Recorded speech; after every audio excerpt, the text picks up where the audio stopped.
Hey, what's going on, ladies and gentlemen? My name is Rayge, and we are back today to break down the Two Turtle Doves event featuring KAHHORI herself. So, in case you guys missed the boat on her shards or you haven't used any power cores like myself yet, this is her full-on free-to-play event. So there are actually 100 shards up for grabs for this event.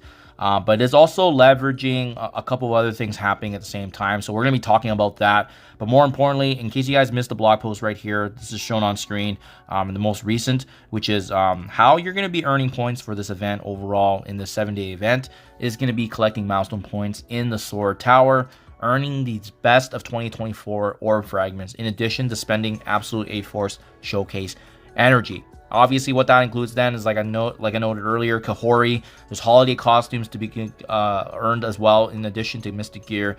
And then as well, obviously, working on your Ice Queen Gala rewards for the Emma Frost X-Men variant. Having said that, guys, what is this Sword Tower I'm referring to? Well, in case you guys missed it the first time, this is actually a Sword Satellite return. So essentially, this is a good summary in a nutshell here, because it is Winter's Peak, right? You battle through 50 floors of foes with characters from your roster who possess at least 5 yellow stars. Losing a battle will drop you to the previous checkpoint, whereas if you are able to get to certain checkpoints, it's going to prevent you from actually dropping any more. And then you essentially try to go through as high as you can, as deep as you can, and that's ultimately going to get you more points, more progression for this event overall. Having said that, it is meant for endgame folks, so there's going to be a limit to what you can do, especially if you're a newer player, especially if you're a mid-game player, because it already requires characters at 5 yellow stars, right? So just keep that with the grain of salt there. Obviously, you can only go as far as your roster will allow you to for this event. I was very mindful of this because I had to kind of guesstimate what this would mean then in terms of points. What does that sound like then if you're newer to the game, if you're in mid-game, transitioning to end-game? Does this mean you have a chance of unlocking KAHHORI? Well, even before I show you the math here, guys, right away, just know that if you've been following along and just claiming things and working on certain events that have been available, most of us should already have at least 40 to 50 shards of KAHHORI. So, look, for myself right now, in my account, I think I have like 70 or 80 shards just from me opening her pathway orbs, me just playing the game. So, thankfully, the good news is that most of us should be already halfway there, which means you don't need to actually go through and obtain the full 100 shards from this event. So just remember that.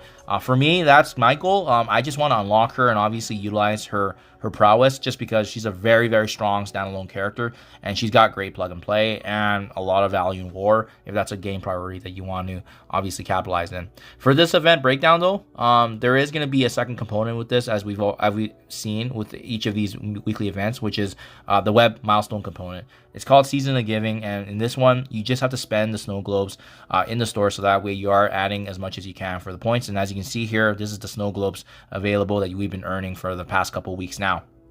This right here is going to give you a total of 20,000 points for the overall event, and that's going to matter when I do show you the math here. So I guess, yeah, that in a nutshell is the event. We're collecting milestones from Sword Tower. We're earning also these best of 2024 orb fragments also from the Tower event, and we're also spending absolute A-Force showcase energy in addition to the spending of the snow globes. Now, let's take a look at the chart here. This is the actual event breakdown, what you can be seeing in terms of rewards as you work your way up through the 7 days. And you can see here, outside of obviously the orange text that highlights the snow globes adding to the monthly event and the turtle doves, which you should be focusing on because it's basically freebies for the monthly event, you can see sprinkled throughout every other milestone there are KAHHORI shards, right? Even if you are able to work up all the way into the second turtle dove, you are going to be able to get at least 45 KAHHORI shards. You could just call it there, because like I said, most of us should have around 40 to 50 shards of her. So if you're close to like 85 to 95, you can just open one of those power core orbs. Boom, you got her unlocked. You can call it a day. Now, having said that, if you want to be going for more points, how does this look free to play? If we just do what we typically do in terms of just playing with high engagement, where are we going to land? Well, I can only share from my own experience because I do have my own priorities as well. But obviously the big one is milestone 14 and 15, because those two milestones give you 55 shards of KAHHORI respectively. Having said that, how achievable is that for early game, mid game players? Probably not likely, because of the fact that this event is actually very, very simple. You can see there's only 3 components. When you spend Forceful Energy, it's giving you 10 points. When you earn a Turtle Dove milestone, it's going to give you 1 point conversion. The bulk of this really coming from either Sword Satellite or the Web milestone. And then lastly, the earning of these best 2024 orbs are coming from Sword Satellite directly. So I'm going to assume that we all have a chance to get the 30,000 points there if you are able to finish Sword, which I'm planning to do because of my deeper endgame roster. Okay, so we have all the pieces now, and we can actually put this together in terms of what this is going to translate and what my personal game plan will be. So once again, just to re-summarize here, Turtle Doves is a 7-day event. Every time we use A4 Showcase Energy, it's going to be 10 points per. Typically, we generate about 288 per day if you're fully engaged and not missing any kind of logins and using your energy. So by that math, it's going to give you close to 20,000 points. And that's no power course. That's you not refreshing it at all. If you refresh energy, it's going to give you an additional 100 per 50. So you can do the math there if you want to see where you're going to land. But I want to be conservative, as I always do, as I try to prioritize and saving my resources, especially with power cores being one of the most important resources in the game. The best of 2024 orbs is going to be coming from Sword. So again, I'm going to be assuming we're going to get the full 30,000 because I'm able to. If you don't have a deep roster, chances are you may not be able to get this 30,000. So it is kind of a question mark in terms of whether or not that's going to be available up for grabs for folks. If it's earlier on in the event, then maybe it is, but it's too difficult to say right now because they didn't give us enough details there. So just take that one with a grain of salt. And then also we have the Sword event itself, where I had to make an assumption here that it's going to be close to 40,000 points because it needs to essentially hit milestone 14, and that's why we do the assumptions. Also keep in mind, this doesn't include free claim. So free claim can probably add another 3,500 points there. So I could be off with that. But regardless, this is always an estimate because we don't have all the information on hand when this event goes live until it goes live, right? And then last but not least, we already touched on the Web milestone giving you 20,000 points. So assuming that they're going to be consistent with past events and Sword Satellite giving you 40,000 plus the 30K for the 2024, this should generate close to 110,000 points, which will give you actually north of the 50,000 points for all the Doves and the 45 shards at KAHHORI at milestone 12. It should also give us milestone 14 for the extra 25 shards.